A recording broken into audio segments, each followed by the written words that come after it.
Hi everyone, welcome to Ikshak. So, this is part 3 of bank reconciliation statement and we have covered the debit balance as per the cash book and credit balance as per the cash book. And now we are going to do the credit balance as per the passbook and debit balance as per the passbook. So, हम पहले start करते हैं अपने credit balance as per the passbook से. सो passbook क्या होती है? Passbook जो बैंक देता है वो होती है और बैंक की जो एंट्रीज़ होती हैं वो हमारी एंट्रीज़ की एकदम अपोजिट होती हैं. जैसे यहाँ पे देखेंगे कि जो बैंक का फेवरेबल बैलेंस होता है, बैंक का favourable means positive balance credit side का होता है और बैंक का नेगेटिव और अनफेवरेबल बैलेंस जो है वो डेबिट साइड का होता है. सो क्रेडिट बैलेंस एज पर दी बैंक पासबुक. सो सबसे पहले इसमें आएंगे items of addition and items of deduction. So start करते हैं आइटम्स ऑफ एडिशन से. So first one is, I think this one is left. So cheque deposit but not collected by the bank. Cheque deposit कर दिया bank में लेकिन bank ने collect ही नहीं करा. मीन्स हमारे बैंक में कोई पैसा ट्रांसफ़र हुआ ही नहीं है. पैसा ट्रांसफ़र नहीं हुआ तो बैंक ने तो कुछ ऐड करा ही नहीं होगा. मीन्स जो हमारा बैंक की पासबुक का बैलेंस हम लेकर चल रहे हैं बैंक ने ऐड नहीं करा. तो अब हम बैंक की पासबुक के बैलेंस से चल रहे हैं तो हम अब बैंक की पासबुक में उस बैलेंस को ऐड कर देंगे. ऐड क्यों करेंगे ये चीज़ समझ आई? क्योंकि अब हम बैलेंस लेकर चल रहे हैं अपनी बैंक की पासबुक का. हम अपनी बैंक की पासबुक को लेकर बैठे हैं और इसकी एंट्रीज़ को टैली कर रहे हैं. सो अब क्या है, अब जो हमारा चेक डिपॉजिट करा बैंक ने उसको कलेक्ट नहीं करा. बैंक ने पहले उसको कलेक्ट नहीं करा तो बैंक में कुछ उसका एडिशन वगैरह कुछ नहीं होगा बैंक की पासबुक में. तो अब हम उसको ऐड कर देंगे वापस से ताकि हमारी जो कैश बुक है और पासबुक है उन दोनों के बैलेंस इक्वल आ जाए. और चेक डिपॉजिट और बिल्स रिसीवेबल डिसऑनर हो गया. मीन्स हमने कोई चेक या बिल जो है डिपॉजिट करा बैंक में लेकिन वो डिसऑनर हो गया. मीन्स मनी नहीं आई लेकिन हमने उसको कैश बुक में तो ऐड कर दिया. तो कैश बुक में हमने ऐड कर दिया है क्योंकि उसको, तो अब हमें वो बैंक की पासबुक में भी ऐड करना पड़ेगा. सो अब नेक्स्ट पे आते हैं. तो bank charges charge by the bank. Bank charges charge by the bank means हमने बैंक चार्जेस से रिलेटेड कैश बुक में कुछ भी ट्रीटमेंट नहीं करा होगा क्योंकि बैंक ने इसको माइनस कर दिया और हमने कैश बुक में इनको माइनस नहीं करा. ये हमारी कैश बुक में ऑलरेडी एडेड है तो हम इनको चार्जेस को अब ऐड कर लेंगे. तो और नेक्स्ट है हमारा bank charges charge by the bank but not recorded in the cash book. ये भी सेम एंट्री है कि कैश बुक में बैंक चार्जेस को रिकॉर्ड नहीं करा गया तो हम बैंक की पासबुक में वापस से ऐड बैक कर देंगे उस चीज़ को ताकि जो हमारा बैलेंस है कैश बुक का और पासबुक का वो इक्वल आ जाए. और interest charge by the bank but not recorded in the cash book. Interest bank ने चार्ज करा, इसका भी सिमिलर ट्रीटमेंट होगा. बैंक चार्जेस का और इंटरेस्ट चार्ज जो है वो सेम ही होते हैं. और direct payment by the bank as per standing instruction. जो बैंक ने हमारे बिहाफ पे पेमेंट करी है या तो हमारी इंस्टॉलमेंट भरी है या ईएमआई दी है या इंश्योरेंस का प्रीमियम दिया है वो बैंक ने क्या किया होगा, बैंक ने वो माइनस कर दिया होगा लेकिन हमने उसका कैश बुक में अपनी कैश बुक में कोई ट्रीटमेंट नहीं किया होगा. अब हम क्योंकि बैंक की पासबुक का बैलेंस लेकर चल रहे हैं तो हम इस बैंक की पासबुक के बैलेंस में इसको वापस से ऐड बैक कर देंगे ताकि जो हमारी कैश बुक है और पासबुक है उसका बैलेंस इक्वल आ जाए. और 6 पॉइंट पे है bill payable by the bank but not recorded in the cash book. Means bill pay कर दिया लेकिन कैश बुक में रिकॉर्ड ही नहीं किया. तो हमने बैंक से तो पे किया होगा ना बिल, तो बैंक से बिल पे करा था तो हम उसको वापस से ऐड बैक कर देंगे क्योंकि बैंक में से पहले वो डिडक्ट हुआ है. तो यहाँ पे हम किन चीज़ों को ऐड कर रहे हैं, जो चीज़ें हम ऑलरेडी डिडक्ट कर चुके हैं अपनी पासबुक में से लेकिन हमने अपनी कैश बुक में उनसे रिलेटेड कोई भी ट्रीटमेंट किए ही नहीं है, उन चीज़ों को हम वापस से ऐड बैक कर रहे हैं अपनी बैंक की पासबुक के बैलेंस में. So wrong debit by the bank. Wrong debit by the bank. Bank का डेबिट क्या होता है? जैसे यहाँ पे देखा बैंक का डेबिट का मतलब क्या है, उसने बैंक के डेबिट साइड का मतलब है कि विड्रॉ माइनस हुआ है कुछ चीज़. तो यहाँ पे बैंक ने उस बैलेंस को भी माइनस कर दिया था. Bank wrong debit by the bank means wrongly उसने कुछ अमाउंट डिडक्ट कर दिया हमारे अकाउंट में से तो हम अब वापस से उसको ऐड बैक कर लेंगे. और 8 पॉइंट है cheque recorded in the cash book but not deposit. Means हमने कैश बुक में तो चेक को रिकॉर्ड कर लिया मीन्स ऐड कर दिया कैश बुक में, लेकिन हम बैंक में उसको डिपॉजिट करना भूल गए या बैंक में उसकी कोई एंट्री हुई ही नहीं क्योंकि हमने डिपॉजिट ही नहीं करा। तो अब हम उसको डिपॉजिट करके उस बैलेंस को ऐड कर लेंगे अपने पासबुक के बैलेंस में। सो ये सारे हो गए credit side, credit balance as per the passbook की आइटम्स ऑफ एडिशन। अब आते हैं आइटम्स ऑफ डिडक्शन, मीन्स हमको क्या क्या चीज़ें हैं जो माइनस करनी पड़ेगी।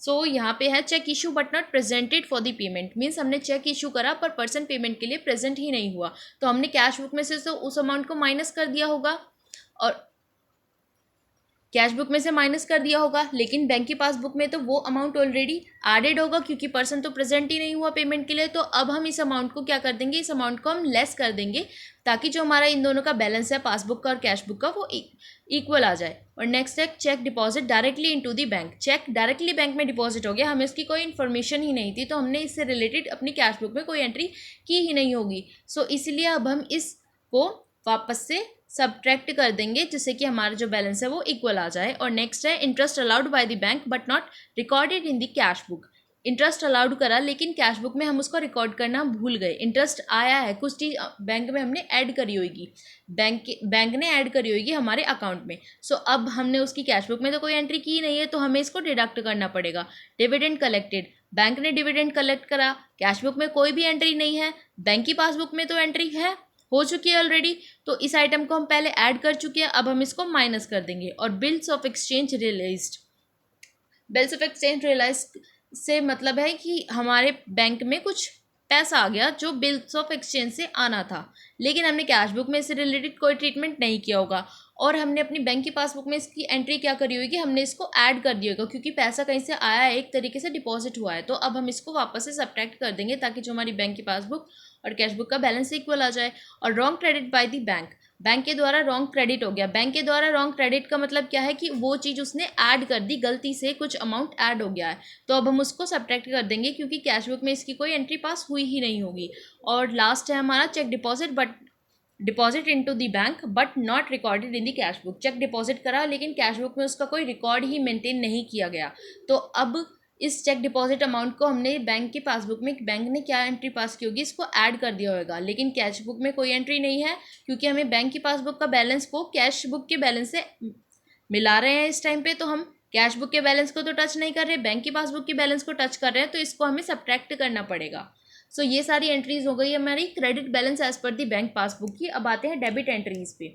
सो डेबिट एंट्रीज इसकी जस्ट अपोजिट होंगी, जैसे कि मैंने पिछले पार्ट में भी बताया था जब हमने पासबुक की एंट्रीज की थी कि जो यहाँ पे आइटम्स ऑफ डिडक्शन है वो डेबिट साइड में जाएंगे तो वो आइटम्स ऑफ एडिशन हो जाएंगे, और ये जो आइटम्स ऑफ एडिशन है वो सारे इधर की साइड आएंगे, आइटम्स ऑफ एडिशन हो जाएंगे। वो चीज़ क्यों होगी, क्योंकि credit balance debit balance as per the passbook का मतलब है कि बैंक जो पासबुक का बैलेंस है वो हमारा नेगेटिव चल रहा है, मींस ओवरड्राफ्ट वाली कंडीशन बनी हुई है हमारे बैंक अकाउंट में। ओवरड्राफ्ट का मतलब है कि हमारे अकाउंट में जितने पैसे डिपॉजिट थे हमने उससे ज़्यादा विड्रॉ कर लिए। सो ओवरड्राफ्ट वाली कंडीशन है, इसमें हमारा बैलेंस जो है पासबुक का वो ऑलरेडी नेगेटिव चल रहा है, और नेगेटिव पॉजिटिव वाला सीन है यहाँ पे, जैसे पिछले बार जब हमने पासबुक वो कैश बुक वाला करा था उसका।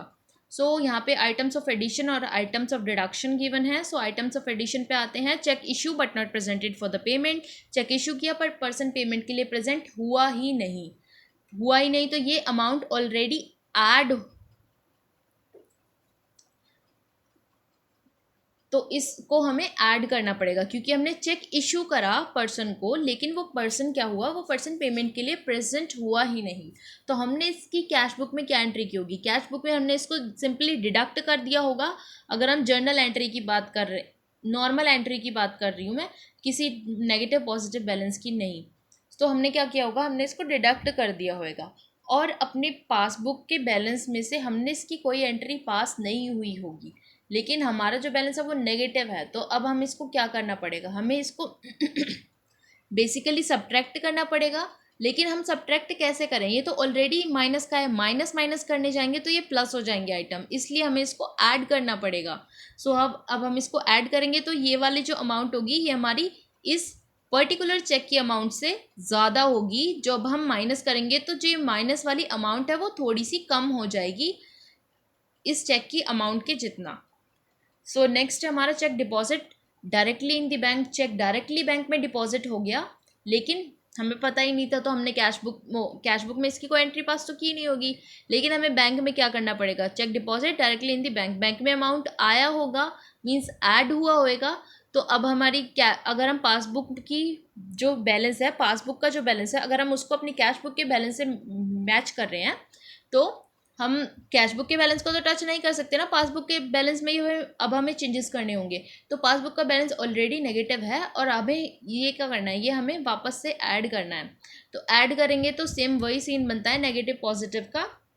अगर आपको ये चीज़ डिफ़िकल्ट लग रही है तो आप सिंपली कर सकते हो कि एक पकड़ लो कोई भी जो तुम्हें ईजी लगता हो। जैसे कि ये क्रेडिट बैलेंस वाला है एज पर दी पासबुक, ये आइटम्स ऑफ एडिशन है और ये आइटम्स ऑफ डिडक्शन है। सो जो आइटम्स ऑफ एडिशन है इस साइड में क्रेडिट बैलेंस पर, जबकि पॉजिटिव बैलेंस है पेन की पासबुक का। और जब हम debit balance means negative overdraft में जाएंगे तो वो सारे आइटम्स बन जाएंगे डिडक्शन के, और जो डिडक्शन वाले हैं वो बन जाएंगे हमारे एडिशन के।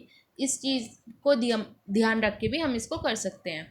सो नेक्स्ट है interest allowed by the bank but not recorded in the cash book. So इसको भी ऐड कर देंगे। Dividend collected by the bank add कर देंगे। बिल्स ऑफ एक्सचेंज रियलाइज्ड, ये सारी चीज़ें एंट्रीज बिल्कुल सिमिलर है, बस चीज़ें ऊपर वाला जो हमें बैलेंस गिवन है एक्चुअल में स्टार्ट क्वेश्चन के आंसर में, वो हमें देखना है और उसके अकॉर्डिंग हमें सब कुछ ऐड ऐड करना है, कुछ सब्ट्रैक्ट करना है। तो वही सारी चीज़ें रिपीटेड मोड पे है। इनको मैं 3 बार ऑलरेडी पढ़ा चुकी हूँ, तो इसको बस अब मैं गो थ्रू कर रही हूँ।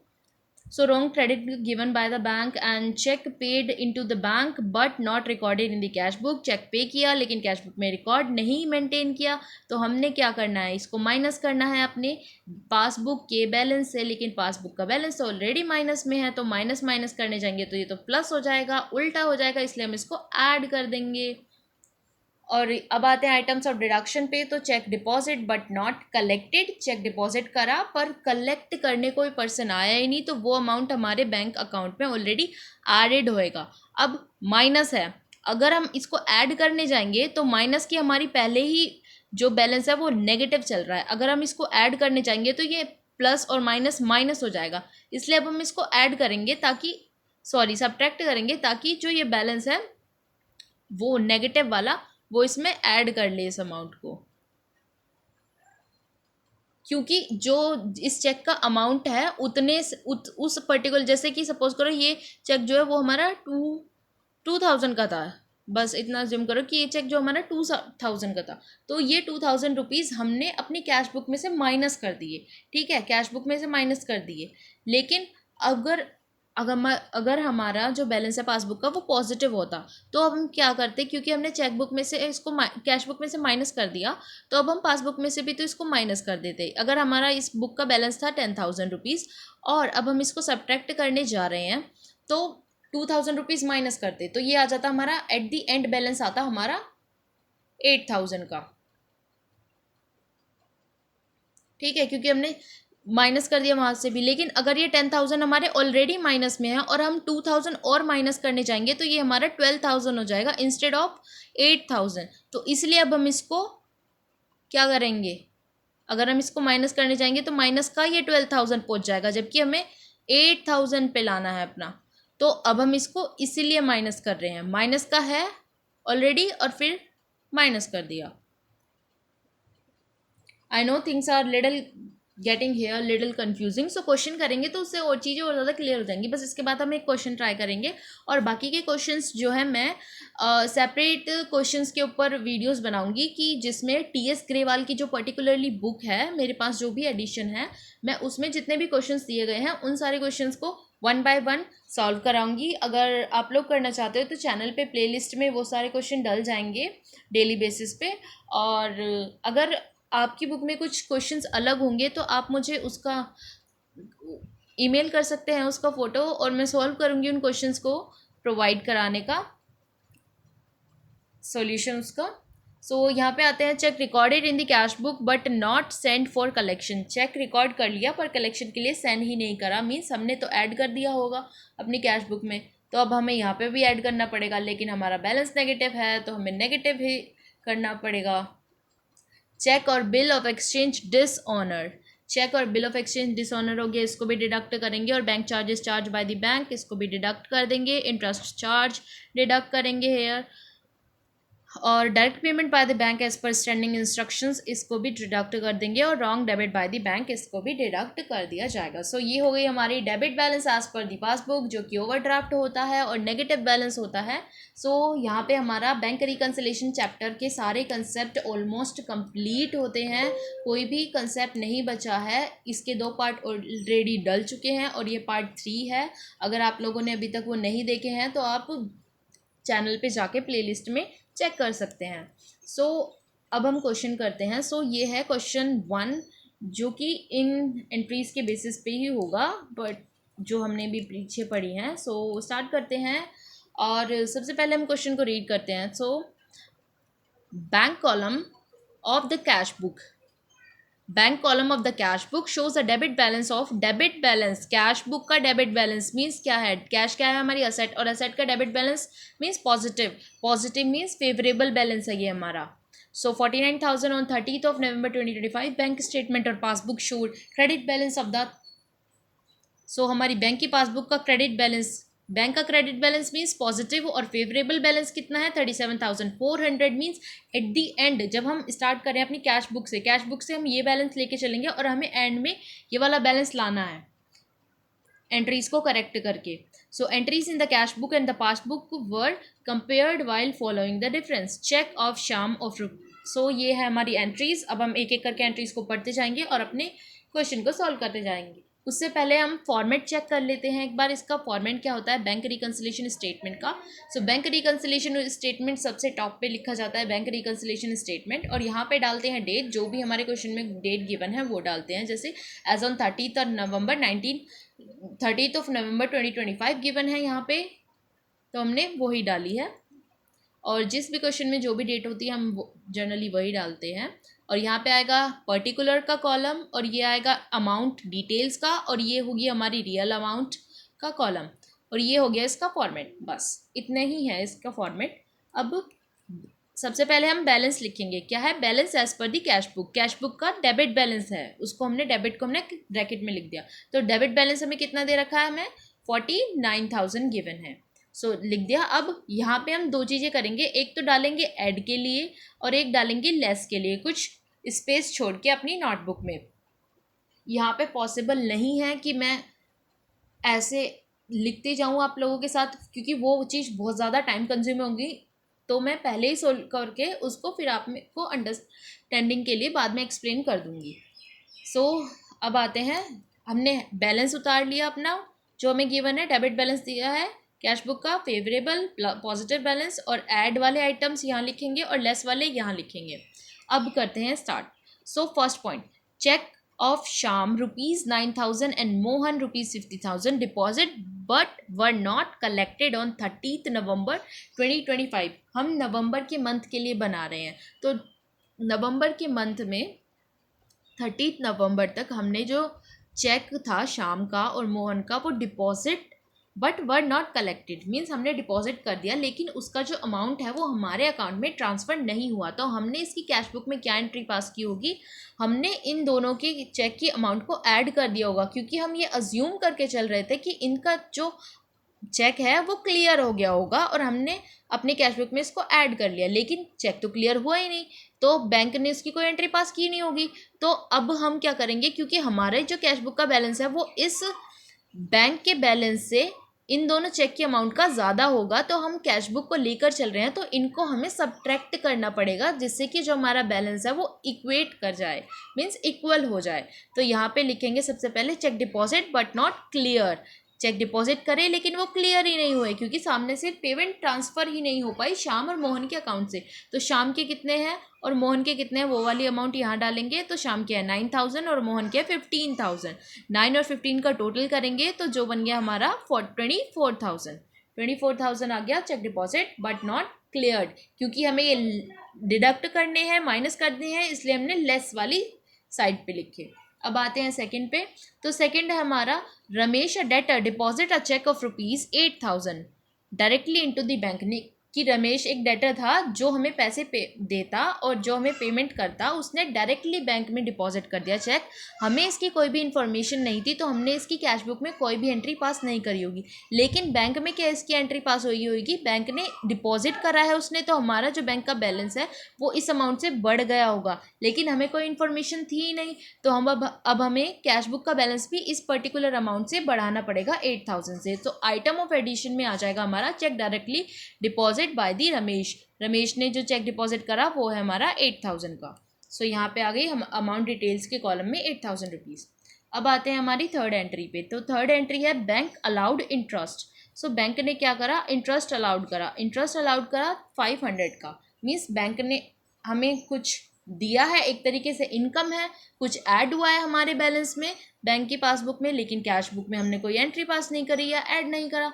तो अब हम उसको ऐड कर लेंगे क्योंकि हमने पहले नहीं करा। तो interest allowed by the bank, ये ऐड वाले साइड पे देखो, यहाँ पे इंटरेस्ट अलाउड बाय बैंक, ये आ गया हमारा सेकेंड एंट्री एडिशन में 500 रुपीज़ की, जो कि हमारा है बैंक का इंटरेस्ट। सो 3 एंट्रीज हो गई। अब आते हैं चौथी वाली पर। So cheque for ₹10,000 issue to Radheshyam was not presented for the payment. Means हमने चेक इशू करा राधेश्याम को 10,000 रुपीज़ का, लेकिन वो पेमेंट के लिए प्रेजेंट नहीं हुआ। हमने चेक इशू करा है, मीन्स किसी को पेमेंट करनी थी हमें राधेश्याम को, तो हमने अपनी कैश बुक में से उस अमाउंट को क्या कर दिया होगा, माइनस कर दिया होगा। लेकिन बैंक में वो पर्सन प्रेजेंट हुआ ही नहीं पेमेंट के लिए, तो वो जो अमाउंट है हमारी 10,000 रुपीज़, वो तो बैंक में से माइनस हुई नहीं होंगी, वो तो ऑलरेडी एडेड है। तो अब हमें क्या करना पड़ेगा, इसको वापस से ऐड बैक करना पड़ेगा ताकि इन दोनों का जो बैलेंस है वो इक्वल आ जाए। तो हम 10,000 रुपीज़ को ऐड कर लेंगे अपने पर्टिकुलर वाले जो कॉलम है, इसके ऐड वाले सेक्शन में हम cheque issue but not presented for the payment ₹10,000 जो राधेश्याम के थे वो यहाँ पे ऐड कर दिए जाएंगे। सो ये हो गई हमारी फोर्थ एंट्री। अब आते हैं सेकंड लास्ट एंट्री पे, जो कि है insurance premium paid by the bank. Insurance premium bank ने पे करा है ₹6,000 as per standing instruction. Means हमने बैंक को इंस्ट्रक्शन दिए थे हमारा इंश्योरेंस प्रीमियम टाइमली पे करने के लिए, तो बैंक ने वो पेमेंट कर दी।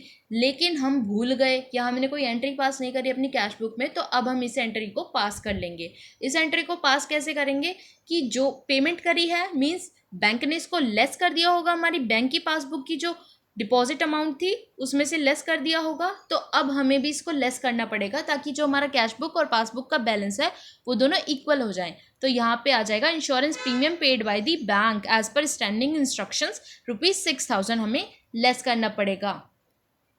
और अब आते हैं हमारी लास्ट एंट्री पे, जो कि है bank debit the amount by ₹100 being bank charges. Means bank debit का मतलब क्या होता है, बैंक डेबिट का मतलब होता है कि बैंक ने जो है अमाउंट को लेस करा है। बैंक डेबिट का मतलब है बैंक ने अमाउंट को लेस करा है हमारी पासबुक में से, 100 रुपीज़ को लेस कर दिया एज बैंक चार्जेस। तो हमने उसकी कैश बुक में या एंट्री कुछ नहीं करी या हमने लेस नहीं करे, तो अब हमें वो करने पड़ेंगे, लेस करने पड़ेंगे बैंक चार्जेस जो बैंक ने चार्ज करे हैं। तो लेस वाले सेक्शन में यहाँ पे आ जाएगा bank charges debited by the bank, where it is, या bank charges charge by the debit by the bank. तो यहाँ पे आ जाएंगे हमारे ₹100। ठीक है, अब करते हैं इसकी बैलेंसिंग। सो इतना अभी सिर्फ हमारा इतना हुआ है, ठीक है, ये वाली। सो अब करते हैं इसकी बैलेंसिंग। सबसे पहले इन तीनों का टोटल कर देते हैं। 8,000, एक बार रुको इसको इरेज कर लूँ, बहुत ज़्यादा ये हो गई, सो दैट की बैलेंसिंग हमें इजीली समझ आए। चलो या तो यहाँ पे क्या है हमारा, अब बैलेंसिंग कैसे करेंगे, देखो यहाँ पे जो कैश का बैलेंस ऑलरेडी है वो तो 49,000 ऑलरेडी था, और ये सारे एंट्री हो गई हमारी एडिशन वाली, और ये सारी हो गई हमारी डिडक्शन वाली। सो अब आते हैं पहले एडिशन पे, इनको ऐड कर लेते हैं तीनों को। 8,000, 8,500 एंड 10,000, ये कितने हो गए 18,500। सो 18,500 को हमने यहाँ रखा, ये हमारा प्लस करने वाला है अमाउंट, तो इसमें इसको ऐड कर देंगे। इन दोनों को ऐड कर दिया तो हमारा क्या हो गया, 67,500। 67,500 आ गया हमारा बैलेंस। अब ये आइटम है डिडक्शन के, तो इस पूरी अमाउंट को हमें डिडक्ट करना है। या तो मैं 1 बाय 1 इसमें से डिडक्ट कर लूँ, या इनको ऐड करके भी डिडक्ट कर सकती हूँ, तो इनको ऐड करके डिडक्ट करेंगे। तो 24,000, 6,000 कितना हो गया, 30,000, 30,000 और 100, 30,100। यहाँ पे आ गया मेरा 30,100। या तो हम यहाँ पे माइनस का साइन लगाकर भी शो कर सकते हैं और इसको ब्रैकेट में भी कर सकते हैं, जिसका मतलब भी माइनस ही होता है। तो ये पॉजिटिव है और ये नेगेटिव है, अब हमें लेस करना पड़ेगा। तो हमारी जो अमाउंट है 67,500 वो ज़्यादा है 30,100 से, तो हमारा जो एट द एंड आंसर आएगा वो पॉजिटिव ही आएगा, क्योंकि जो हमारी पॉजिटिव वाली वैल्यू है ना वो ज़्यादा है। तो 67,500 में से 30,100 माइनस करेंगे तो हमारा आ जाएगा 37,400। 37,400 क्या है, ये हमारा वही बैलेंस है जो हमें क्वेश्चन के स्टार्टिंग में बैंक की पासबुक का बैलेंस दिया था 37,400। यहाँ पे देखो गिवन है, स्टेटमेंट और passbook bank showed the credit balance of 37,400। ठीक है, तो मीन्स हमारा क्वेश्चन एकदम करेक्ट हुआ है, क्योंकि हमारा बैलेंस जो है पासबुक कैश बुक का वो हमारी पासबुक से मैच कर गया है at the end. So balance यहाँ पे लिख देंगे हम, balance as per passbook. Passbook का बैलेंस क्या था, क्रेडिट था, और अब हमारी कैश बुक का भी balance credit debit balance positive है और पासबुक का क्रेडिट बैलेंस पॉजिटिव है, वही सेम बैलेंस आ गया। सो यहाँ पे हमारा क्वेश्चन कंप्लीट होता है। I hope guys you are having like you guys are having a complete understanding of what are bank reconciliation statement and how we do the questions till now. And if you guys are having any queries or questions about this chapter, so you can comment in the comment section and I will be providing all the solutions to all your queries. So if you guys are following the TS Grewal book and any other book, if you guys are struggling in any question and you want to ask the solution for that particular question, so you can go on the channel and you will be able to find out the email over there and you can mail the question that you want to solve me, and I will be uploading the video when I got time to solve that question. So this this is all for this lecture. So thank you guys, thank you for watching, and don't forget to share, subscribe and like this video. So thank you very much and bye.